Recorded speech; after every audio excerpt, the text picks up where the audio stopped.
30मध्ये जानेवारी 30मध्ये ह्याला भूमिपूजन होऊन त्याची सुरुवात झाली आणि साधारणतः 2 वर्षांनी त्याचं काय म्हणू आपण गृहप्रवेश किंवा आपण म्हणतो ते सगळं झालेलं आपल्याला मिळतं. आता आपण जो शनिवार वाड्याचा बाहेरचा भाग बघतो आहे हा नानासाहेबांनी 55मध्ये बांधलेला आहे. अच्छा. आतमध्ये गेल्यावरती आपल्याला मधली जी ज्योती दिसतात किंवा हे दिसतात तो 2 चौकांचा वाडा आहे. ती वास्तू बाजीरावांनी बांधलेली असेल आणि मग नंतरच्या काळामध्ये नानासाहेब पेशवे असतील, रघुनाथ म्हणजे राघोबादादा असतील, भाऊ असेल, त्यांचे स्वतःचे मग महाल, त्यांची स्वतःची देवघरं वगैरे बांधत हे केलं.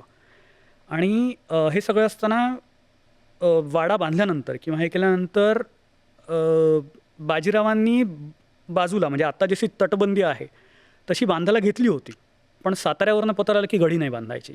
अच्छा. तसं जे म्हणतो ना आपण ताक फुंकून पिणं दुधामुळे तोंड, तर बऱ्याचदा असं व्हायचं की ही जे सरदार लोक असायची ती गडी बांधायचे, स्वतःचं प्रस्थ तयार झालं की स्वतःचं राज्यात हे करायचं. त्यामुळे शिवाजी महाराजांपासून जो नियम चालू होता की गडी नाही बनवायची कोणी, तुम्ही वाडा बनवा आणि मातीचं कुसू घाला त्याला, म्हणजे बॉर्डर हे स्वतःचं कुंपण.